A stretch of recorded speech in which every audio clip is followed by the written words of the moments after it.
নমস্কার, আমি জ্যোতিষী সীমাধব। আপনারা আমার ইউটিউব চ্যানেল দেখেন, ফেসবুক প্রোফাইল দেখেন, আপনাদেরকে আমি অশেষ ধন্যবাদ জানাই। আপনাদের জীবনে যখন সমস্যা হবে, আপনারা যে কোনো সময় আপনারা আমাকে ফোন করবেন, অবশ্যই পরামর্শ পাবেন।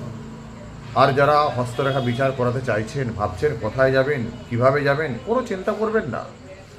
আধুনিক যুগ, আপনারা আপনাদের ফোনের হোয়াটসঅ্যাপ থেকে আপনাদের হাতের ছবি, হাতের চেটোর ছবি এবং মুখের ছবি আমায় পাঠাবেন।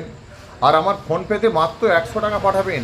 100 টাকা সাধারণ মানুষের জন্য, গরিব দুঃখী মানুষের জন্য, সর্বসাধারণের জন্য করে দিচ্ছি 100 টাকা। আর চেম্বারে আমার 500 টাকা ভিজিট। যাই হোক, 100 টাকা পাঠাবেন, আপনার ভবিষ্যৎ এবং ভাগ্য আপনি জানতে পারবেন। সমগ্র দক্ষিণবঙ্গের প্রতিটি জেলায় আপনারা আমাকে পাবেন। সব যখন খেল আমি সীমাধব তখন দেখাই খেল। প্রত্যেকে ভালো থাকুন, সুস্থ থাকুন।